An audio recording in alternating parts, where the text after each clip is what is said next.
யூஸ்வலாக ஸ்டூடெண்ட்ஸ் வந்து ஓவர்சீஸில் போய் படிக்கிறதுக்கு அவங்க ஃபேஸ் பண்ணக்கூடிய ரெண்டு இஷ்யூஸ், மேஜர் இஷ்யூஸ் என்னன்னா, ஒன்று எஜுகேஷன் லோன் அண்ட் ரெண்டாவது வந்து லாங்குவேஜ். ஸோ எஜுகேஷன் லோனை பொறுத்த வரைக்கும் மோஸ்ட் ஆஃப் த பேங்க்ஸ் வந்து பார்த்தோம்னா வித் கொலாட்ரல், அதாவது நீங்கள் ஒரு லோன் எஜுகேஷன் லோன் எடுக்கிறீங்கன்னா அதுக்கு வந்து somewhat security kind of documents இல்லைன்னா கேரண்டர் இந்த மாதிரி தான் மோஸ்ட்லி வந்து ப்ரிஃபர் பண்ணுவாங்க. ஸோ இதுக்கான ஆல்டர்னேட்டிவ் என்னன்னா, நிறைய பேங்க்ஸ் வந்து பார்த்தோம்னா கொலாட்ரல் ஃப்ரீ எஜுகேஷன் லோன் தராங்க.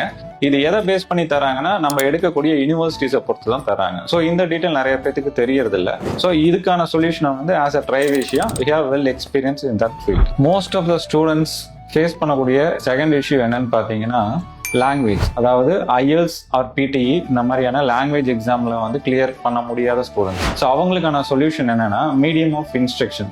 அவங்க வந்து ஸ்கூல்லேருந்து காலேஜ் வரைக்கும் இங்கிலீஷ் மீடியத்திலேயே படிச்சிருக்காங்கன்னா both UK as well as Europe கண்ட்ரீஸில் எங்களால் அட்மிஷன் எடுத்து தர முடியும், லாங்குவேஜ் டெஸ்ட் எதுவுமே இல்லாமல்.